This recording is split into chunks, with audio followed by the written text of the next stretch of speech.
Indian tyre land Ron. ಇವತ್ತು ನಮ್ಮ customer ಬಂದಿದ್ದಾರೆ. ಕಸ್ಟಮರ್ ಬಂದುಬಿಟ್ಟು ಟೈರ್ ಪರ್ಚೇಸ್ ಮಾಡಿದ್ದಾರೆ. ಇವರು ಬಂದು ಬುಕ್ಕಿಂಗ್ ಮಾಡೋಗಿದ್ರಿ. ಇವತ್ತು ಟೈರ್ ತೊಗೊಂಡೋಗಿ ಬಂದಿದ್ದಾರೆ. ಸೊ ಬನ್ನಿ ಡೀಟೇಲ್ಸ್ ಕೇಳೋಣ. ಯಾವ ರೀ? ಕೊಪ್ಪಳ. ಕೊಪ್ಪಳ ಏನೋ ಹಳ್ಳಿ ಕೊಪ್ಪಳ ಡಿಸ್ಟ್ರಿಕ್ಕು, ಕೊಪ್ಪಳದಿಂದ ಬಂದಿದ್ದಾರೆ. ಸೊ ಯಾವ ಟೈರ್ ಪರ್ಚೇಸ್ ಮಾಡಿದ್ರಿ? 920 ಕ್ರಾಸ್ ಬಿಟ್ಟನ್ನು ಪರ್ಚೇಸ್ ಮಾಡಿದ್ದಾರೆ. ಸೊ ಹೆಂಗೆ ಅನಿಸ್ತೀರ ಟೈರ್? ನಮಗೆ ಟೈರ್ ಚೆನ್ನಾಗಿ ಅನಿಸ್ತು. ವಾರಂಟಿ ಗಿಂಟಿ ಏನೋ ಕೊಟ್ಟಿದ್ದಾರೆ? ವಾರಂಟಿ ಇರ್ತೀರೇನ?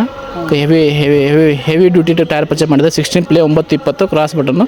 ಸೊ ಯಾರಿಗಾದ್ರೂ ನಾವು ಯಾರಿಗಾದ್ರು ಬೇಕಾದರೆ ಈ ತೆಗಿ ನಮಗೆ ಕಾಂಟ್ಯಾಕ್ಟ್ ಮಾಡಿ. Thank you. ನಮ್ಮ ಶಾಪು ಗದಗ ಡಿಸ್ಟಿಕ್ನಾಗ ಬರ್ತದೆ ರೀ. ಗದಗ ಡಿಸ್ಟಿಕ್ ರೋಣ. ಗದಗಿಂದ ನಿಯರೆಸ್ಟ್ ನಮ್ಮದು ಯಾವ್ಯಾವ ಊರು ಬರ್ತಾವಂದ್ರೆ ಗದಗಿಂದ 40 ಕಿಲೋಮೀಟರ್ ಆಕೈತಿ. ಆಮೇಲೆ ಕೊಪ್ಪಳಿಂದ 60 ಕಿಲೋಮೀಟರ್ ಆಕೈತಿ. ಹೊಸಪೇಟೆ ನಮ್ಗೆ 100 ಕಿಲೋಮೀಟರ್ ಆಕೈತಿ. ಈ ಕಡೆ ಲಿಂಗಸೂರು 120 ಕಿಲೋಮೀಟರ್ ಆಕೈತಿ. ಬದಾಮಿ 30 ಕಿಲೋಮೀಟರ್ ಆಕೈತಿ. ಬಿಜಾಪುರ 120 ಕಿಲೋಮೀಟರ್ ಆಕೈತಿ. ಮುಧೋಳ 100 ಕಿಲೋಮೀಟರ್ ಆಕೈತಿ. ಗೋಕಾಕ 100 ಕಿಲೋಮೀಟರ್ ಆಕೈತಿ. ಹುಬ್ಬಳ್ಳಿ 80 ಕಿಲೋಮೀಟರ್ ಆಕೈತಿ. ಆಮೇಲೆ ಬೆಳಗಾವಿ 150 ಕಿಲೋಮೀಟರ್ ಆಕೈತಿ. ಇವು ನಮ್ಮ ಶಾಪಿಗೆ ನಿಯರೆಸ್ಟ್. ಕೊಪ್ಪಳ 60 ಆಕೈತಿ. ಈ ಕಡೆ ಹಾವೇರಿ 120 ಆಕೈತಿ. ದಾವಣಗೆರೆ 170 ಕಿಲೋಮೀಟರ್ ಆಕೈತಿ. ನಮ್ಮ ಶಾಪ್ ಇಲ್ಲ ಐತ್ರಿ. ಗದಗ ಸರೌಂಡಿಂಗ್, ಗದಗ ಬದಾಮಿ, ಗದಗ ಡಿಸ್ಟ್ರಿಕ್ನಾಗ ಈ ಸೈಡ್ ಬರ್ತೈತೆ. ಜಮಖಂಡಿ, ಮುಧೋಳ, ಗೋಕಾಕ, ಮುದ್ದೇಬಿಹಾಳ್ ಇದ್ರ ಸರೌಂಡಿಂಗ್ ನಮ್ಮ ಶಾಪ್ ಇಲ್ಲ ಐತಿ. ಶಾಪ್ ಇದು ಗದಗ ರೋಡ್ ರೀ. ಇದು ಗದಗ ರೋಡ್. ಇದು ಆಲದ ಮರ ಐತಿ. ಇದು ನಮ್ಮ ರೋಣ ಬಸ್ ಸ್ಟ್ಯಾಂಡ್ ಐತಿ.